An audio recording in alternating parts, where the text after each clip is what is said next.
자, 여러분 반갑습니다.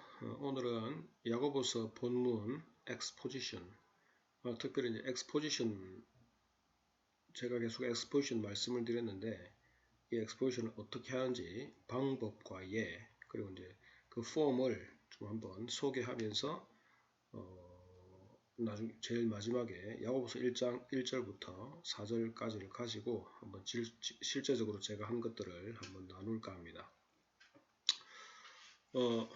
엑스포지션, 야고보서 본문 엑스포지션이란 말 자체가 해설이죠. 해설, 설명, 해설. 그래서 expository preaching 자체가 전에도 말씀드렸지만 본문을 설명하는 겁니다. 잘 설명을, 디테일하게 설명을 해주는 거죠. 잘 설명해서 본문을 이해할 수 있도록 만드는 게 expository preaching이고 또 그 전 작업이 exposition 작업입니다. 그래서 설교를 준비하실 때 엑스포지션이 얼마나 디테일하게 잘 되어 있느냐에 따라서 그 설교의 내용이 더 풍성해지겠죠. 자, 그래서 먼저 여러 가지 한 6개, 7개로 이렇게 나눌 수 있는데 어려운 건 아니고 그냥 우리가 원래 하던 그 방법 그것만 그냥 번호로 적어서 나누어 본 겁니다. 첫 번째는 이제 엑스포지션 양식에 대해서 한번 생각해 볼 건데 양식을 어떤 양식을 가지고 할 것이냐. 뭐 사람마다 다 다를 수도 있고 또 자기 나름대로 방법이 있겠지만 저는 이런 방법을 이런 그 양식을 가지고 폼을 가지고 엑스포지션을 합니다. 첫 번째는 본문 선택이죠. 그죠? 본문 선택. 예를 들어서 야고보서 1장 1절부터 4절까지 제일 위에 본문을 적어줍니다. 야고보서 1장 1절부터 4절. 제가 나누어 드린 그 PDF 파일을 보시면 알 겁니다. 본문 선택. 자, 본문 선택은 말 그대로 강해 설교를 하고자 할 때에 설교자가 택하는 본문입니다. 엑스포지션의 제일 상단에 본인이 발표 혹은 설교하고자 하는 본문을 기재합니다. 자, 그래서 강의 설교를 하거나 그죠? 설교를 할 때 누구든지 본문을 선택해야 되겠죠? 그래서 본문 선택. 두 번째가 뭐냐면 빅 아이디어입니다. 빅 아이디어. 빅 아이디어란 말은 말 그대로 그 선택한 본문에서 가장 큰 가장 중요한 다른 말로 메인 아이디어죠. 메인 아이디어. 패시지 야고보서 1장 1절부터 4절을 택했는데 여기서 내가 전달해야 될 메시지가 무엇이냐 그 핵심을 있죠. 그죠? 빅 아이디어는 선택한 본문이 독자들에게 전달하고자 하는 가장 중요한 핵심 내용을 한 문장으로 요약해서 기록하는 것을 말합니다. 설교자가 전달하고자 하는 내용이 아니라 본문이 말하고자 하는 바를 연구와 분석을 통해서 파악한 후에 이를 한 문장으로 옮기는 것입니다.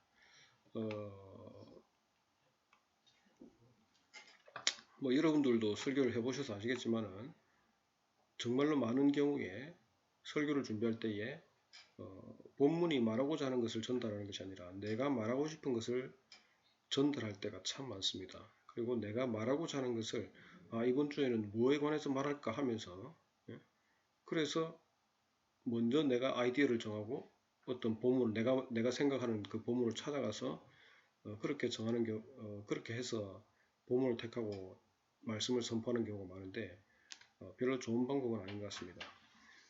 평소에 말씀을 연구를 쭉 해놓으면서 거기서 얻어낸 아이디어를 거기서 내는 그 메시지를 전달하는 것이 더 바른 방법이겠죠. 자, 그래서 봅시다. 설교를 준비한 이후에 시간이 흐른 후에 다시 본인이 준비했던 엑스포지션의 빅 아이디어를 보면서 과거에 자신이 본문을 통해서 어떤 내용을 전달했는지 알 수 있도록 하는 것이 좋다. 그래서 본문에서 가장 중요한 아이디어를 전달하는 것을 자기 스스로 한번 한 문장으로 만들어 보는 것입니다. 그래서 만들어 놓으면 예를 들어서 그죠? 제가 이제 나중에 1장 1절로 4절 할 건데 하나님은 그의 백성들이 시련 중에 인내함으로 성숙한 믿음에 이르기를 원하신다. 이것이 1장 1절부터 4절에서 전달해 주고자 하는 내용이다. 핵심 내용이다. 그래서 이 메시지를 보면 이 빅 아이디어를 보면 내가 이런 중심으로 이런 메시지를 전달했구나. 나중에 봐도 알 수 있게 되는 것입니다. 자, 그리고 빅 아이디어를 만들 때 저는 되도록이면 하나님 중심으로 하나님의 관점에서 기록하는 것이 좋다고 생각합니다. 그래서 저는 하나님을 주어로 했죠. 그죠? 하나님을 주어로. 이는 그 본문을 통해서 하나님께서 행하시는 일을 나타내거나 하나님이 어떤 분이신지를 나타내기 위함이다. 즉 윤리적 설교는 사람, 인물, 사건 중심의 설교를 피하기 위함이다.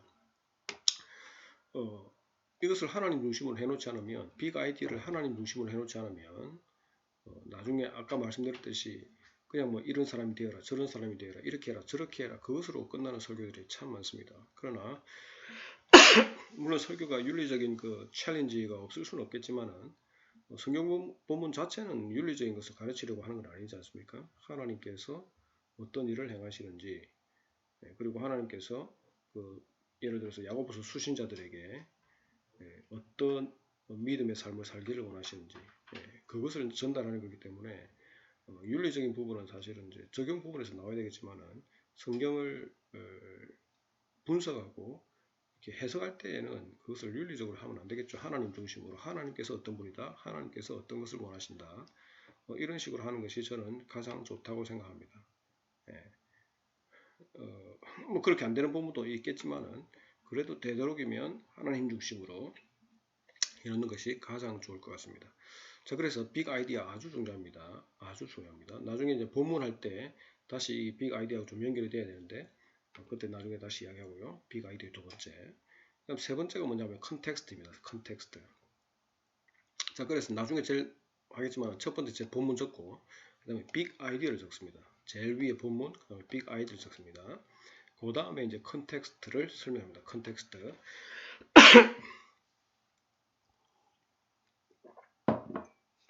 컨텍스트란 말 자체가 사실은 뭐 다양한 의미를 가질 수 있겠지만은 여기서 말하는 컨텍스트는 문맥, 주로 문맥을 의미합니다.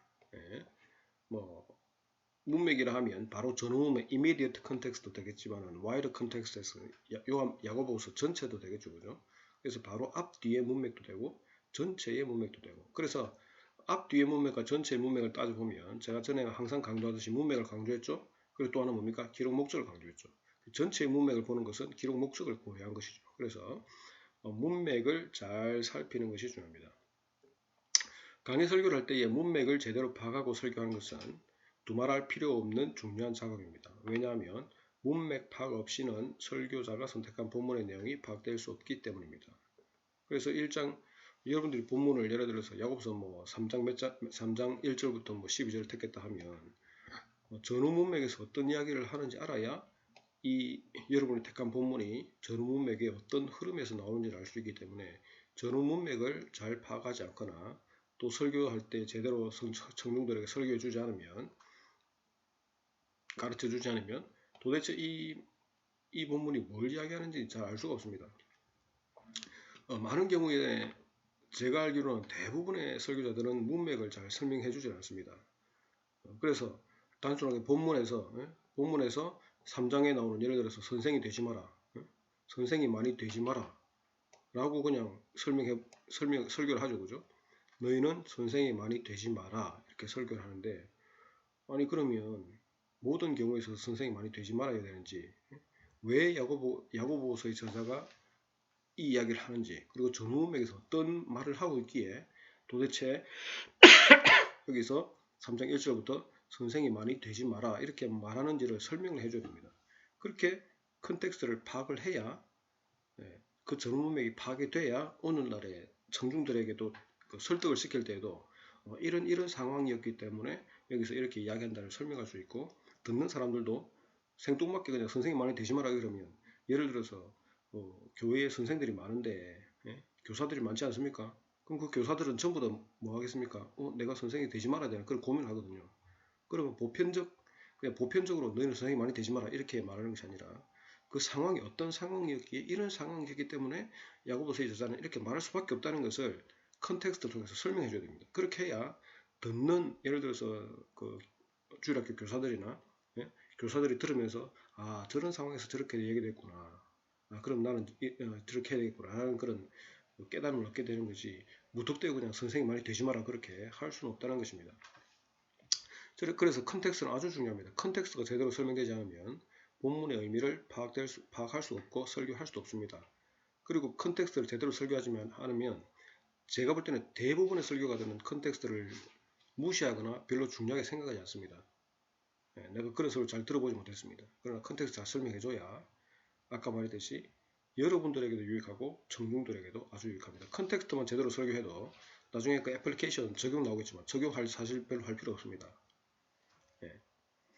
자, 그 다음에 컨텍스트 연구는 본문의 상황을 설정할 뿐 아니라 본문이 흘러온 그리고 흘러갈 방향을 제시하는 것으로서 본문에서 설교하고자 하는 내용이 어떤 면에서 그리고 왜 중요한지에 대한 배경을 알 수 있도록 합니다. 제가 설명 앞에 금방 말 다 했죠, 그죠? 이런 컨텍스트를 봐야 이 본문이 어떻게 흘러가고 어떤 상황에서 나왔고 그리고 어떤 현대의 어떤 자들에게 교훈을 주는 건지를 알 수 있다는 말씀입니다. 그래서 아주 중요합니다. 자, 그다음 컨텍스트를 연구할 때 기본적으로 본문의 연구를 토대로 해야 합니다. 학자들의 견해를 전달하는 것이 아니라 선택한 본문이 그 성경의 기록 목적과 어떻게 연관되는지 그리고 어떤 배경에서 기록된 것인지를 설명하는 게 좋습니다. 어떤 분들은 엑스포지션 하면서 컨텍스트를 이렇게 발표하라 그러면 자꾸 그 뭡니까 예를 들어서 야고보서를 하면 야고보서의 기록 연대, 기록 배경 이런 걸 자꾸 하는데 그런 거 할 필요 없어요. 그거 하란 말이 아닙니다. 컨텍스트는 제가 계속 말씀드리지만 본문의 기록 목적 그리고 전후 문맥을 말하는 것입니다. 아시겠습니까? 그래서 여러분들이 발표할 때도 야고보서가 몇 년도에 기록됐다, 이건 어떤 사회적 배경이 있다.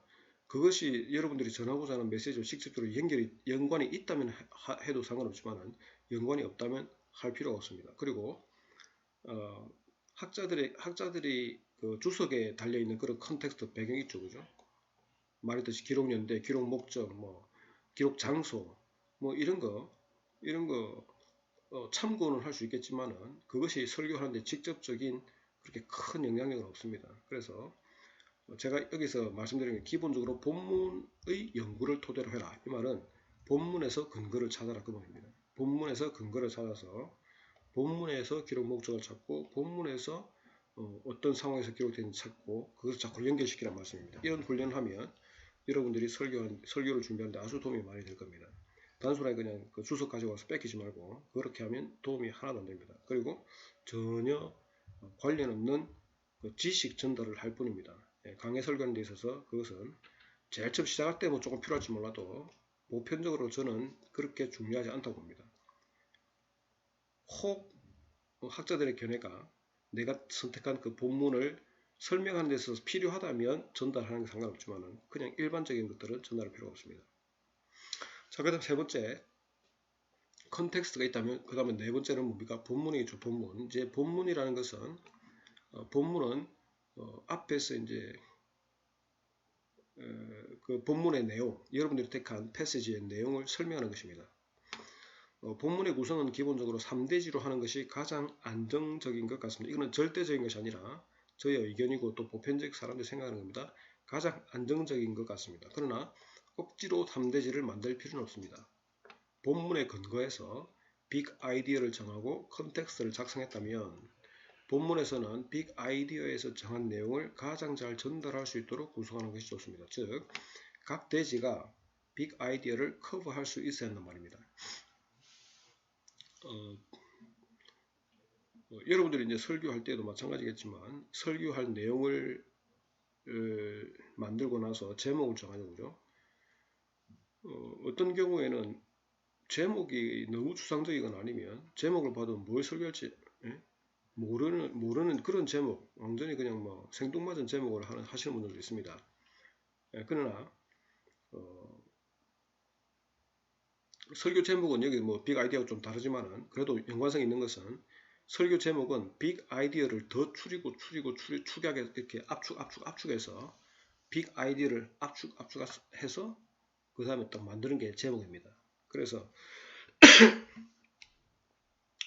저 같은 경우는 제가 한번 앞에서 말했죠. 하나님은 그의 백성들이 시련 중에 인내함으로 성숙한 믿음에 이르기를 원하신다. 이렇게 했는데 제가 전에 설교할 때 이 제목을 아마 시련과 성숙인가 그랬습니다. 인내와 시련과 성숙인가 그렇게 해석했습니다. 그래서 어쨌든 간에 제목이라는 것은 이 빅 아이디어를 더 축약해서 내가 전달하고자 하는 핵심 메시지를 좀 약간 맛보게 하는 그것이 가장 좋다고 생각합니다. 그냥 뭐 어떤 사람들은 못 부린다고 그런지 모르겠지만 조금 시적인 그런 것도 쓰고 그렇게 막 하긴 하는데 뭐 다 자기 마음대로겠습니다만은 제가 볼 때는 자기가 전달하고자 하는 메시지를 좀 더 함축적으로 전달할 수 있는 그런 빅 아이디, 그런 제목이 가장 좋다고 생각하고 그리고 되도록이면 뭡니까? 본문에 있는 것들로 해도 괜찮지 않을까 하는 것이 좋지 않을까 저는 그렇게 생각합니다. 자, 어쨌든 반문 그래서 3대지로 하는 게 제일 좋고요. 빅 아이디어 그죠? 그래서 아까 이제 본문이 빅 아이디어를 커버하라고 그랬는데 만약 이런 내용 같으면 실현의 문제가 나와야 되겠죠? 실현 그죠? 그 다음 인내의 문제가 나와야 되겠죠? 그 다음에 성숙한 믿음에 대한 문제가 나올 것입니다. 저는 그렇게 했습니다. 자, 여기서 만약 3대지를 만든다면 첫 번째는 뭡니까? 실현, 두 번째 인내, 그리고 성숙 이 3단계로 나누어서 설교하는 것, 본문에서 설명하는 것이 가장 좋을 것이라고 생각합니다. 자, 그 다음에 본문이 2대지이든지 3대지든 상관없듯이 본문의 구성도 직렬식이든 병렬식이든 상관없습니다. 즉 본문에서 빅 아이디를 설명할 때에 처음부터 차근차근 본문의 논리적 순서를 따라서 순차적으로 진행할 수 있고 직렬식이죠. 또는 각 대지의 순차적 논리를 따르지 않고 각각의 대지가 빅 아이디어를 설명할 수도 있다는 말입니다. 병렬식이죠. 그죠? 그래서 3대지를 했다면 그러니까 본문에 보면 이제 왜냐하면 자꾸 이렇게 설명하잖아요. 그죠? 그 논리를 따라서 빅 아이디어 해놓고 제목 해놓고 그 다음에 서론 해놓고 그 다음에 첫 번째 설명하고 그 다음에 그 이유 다시 설명하고 이 두 번째 대지 설명하고 또 그것을 설명해서 마지막 결론을 내리는 그런 직렬식 방법도 괜찮고 그 다음에 병렬식으로 하나에 있으면 모두가 각각 서로는 잘 이렇게 연결되지 않지만 각각이 빅 아이디어를 서포트할 수 있도록 그렇게 만들 수도 있고 아니면 뒤에서도 설명인지 모르겠지만 이죠 하나의 대지를 가지고 전체를 차근차근 설명해도 상관없다. 이거는 사실 그 대지가 하나만 있어도 상관없습니다. 아예 대지가 없어도 상관없습니다. 중요한 것은 그 형식 어떻게 하는 그게 중요한 것이 아니라 어떻게 하면 가장 빅 아이디어의 내용을 효과적으로 전달할 수 있는지 자기가 여러분들 나름대로 그 스타일이 있기 때문에 그 스타일대로 하되 중요한 것은 빅 아이디어가 제대로 전달되느냐 그리고 본문의 내용들이 제대로 전달되느냐 그것이 가장 중요한 것입니다. 그래서 억지로 3대지가 안 나오는데 억지로 3대지 만들 필요 없고요.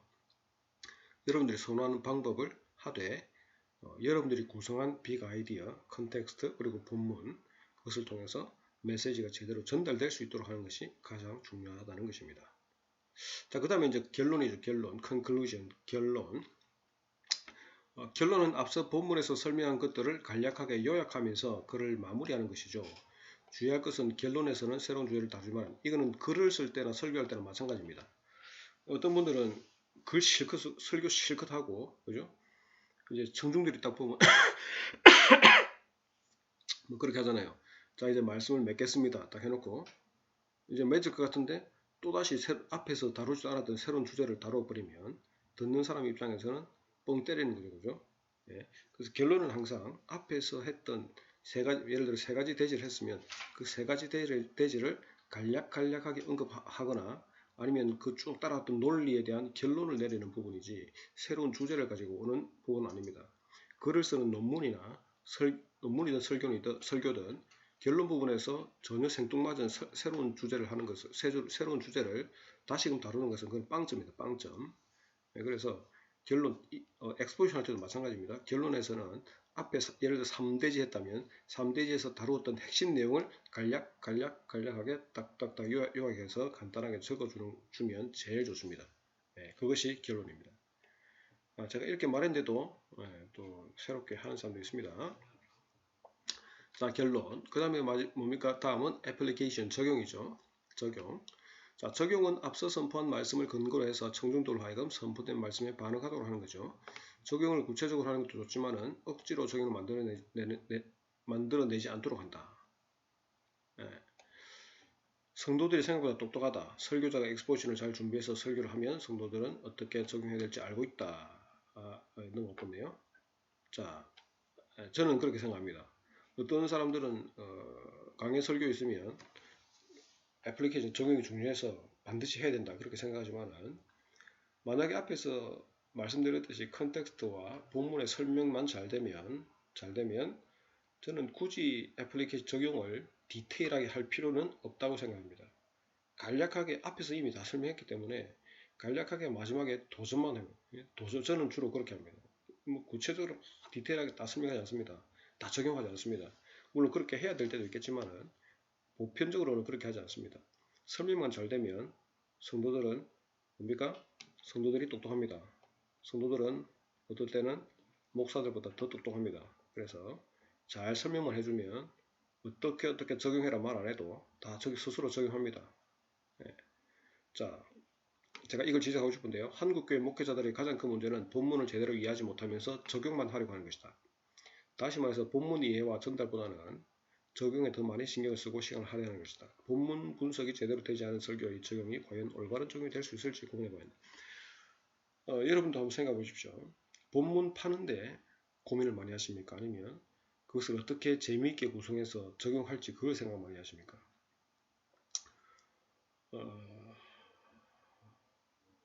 많은 분들이 제가 볼 때 느낌이 그렇습니다. 많은 분들이 본문을 제대로 분석하지 않고 본문을 제대로 연구하지 않고 스스로가 본문을 제대로 이해하지도 못한 채 설교를 하면서 그것을 억지로 적용하려고 합니다. 그러니까 완전히 이거는 도대체 어떤 때는 정말 머리가 아플 때가 있습니다. 본문에서 말하고자 하는 것들도 제대로 파악 못하고, 그리고 제대로 파악되지 않은 그 본문 가지고 적용을 하려고 하니까 도대체 이 적용이 무슨 적용인지 알 수가 없습니다. 그런 설교들이 많이 있습니다. 그렇기 때문에 앞에서 말했듯이 가장 중요한 것은 본문 분석입니다. 본문 분석하고 본문만 제대로 파서 제대로 설명해주면 적용 생각하거나 적용 이렇게 하는데 그렇게 시간 많이 들일 필요가 없습니다. 여러분들도 사실 적용 찾는 게 얼마나 힘듭니까? 힘들거든요. 힘듭니다. 제가 생각할 때는 그 적용 만들어내는 그 시간에 오히려 본문 분석에 더 시간을 할애하고 또 문장 구성하는 거, 그리고 스트럭처 짜는 거, 그런데 더 잘 이렇게 시간을 할애하는 것이 오히려 적용의 시간을 막 2, 30분 뭐 1시간, 2시간 투자하는 것보다 훨씬 더 유익하다고 저는 생각합니다. 그래서 본문 분석이 제대로 되지 않으면 적용 아무리 잘해도 그것은 말짱꽁이라는 것을 여러분 아시고 기억하시고 그렇게 연구할 수 있기 바랍니다. 자, 그 다음 마지막으로 프레이어 기도주고요. 전체 말씀을 생각하면서 기도로 마무리한다. 그래서 여러분들도 한번 적어보시면, 그래서 전체적으로 폼을 보면 이렇습니다. 본문 선택, 본문을 제일 먼저 적어주시고, 그 다음에 빅 아이디어를 적어주시고, 그 다음에 컨텍스트. 보통 제가 한 2장 정도 이렇게 요구하는데, 2장 많으면 2장 반인데 여러분들 한 2장 A4 용지, 보통 그 글자 크기 10으로 해서 여기 뭐죠? 10으로 해서 글자 크기 10으로 해서 더블 스페이스 하지 마시고, 보통 더블 스페이스 하면 너무 공간 넓어서 몇 장 못 씁니다. 보통 아마 간격이 160인가 그렇죠. 한글로 따지면 160, 10에 160 그 정도에서 컨텍스트는 보통 한 A4 용지 한 장에 2분의 1 반 페이지 정도. 컨텍스트 아주 중요합니다. 반 페이지 정도 하고, 그 다음에 나머지 본문 그죠? 본문 뭐 2장이라면 한 장하고 그죠? 한 장하고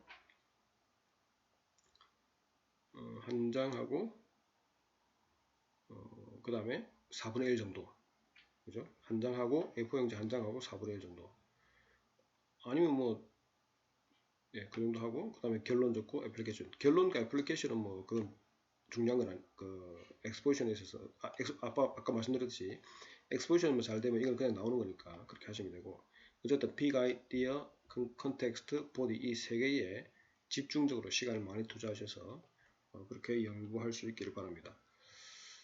제가 바로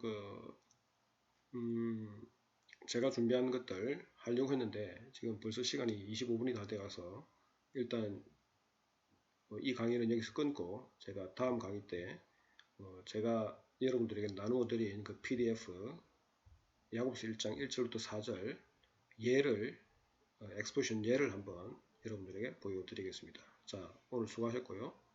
자, 또 나중에 뵙겠습니다.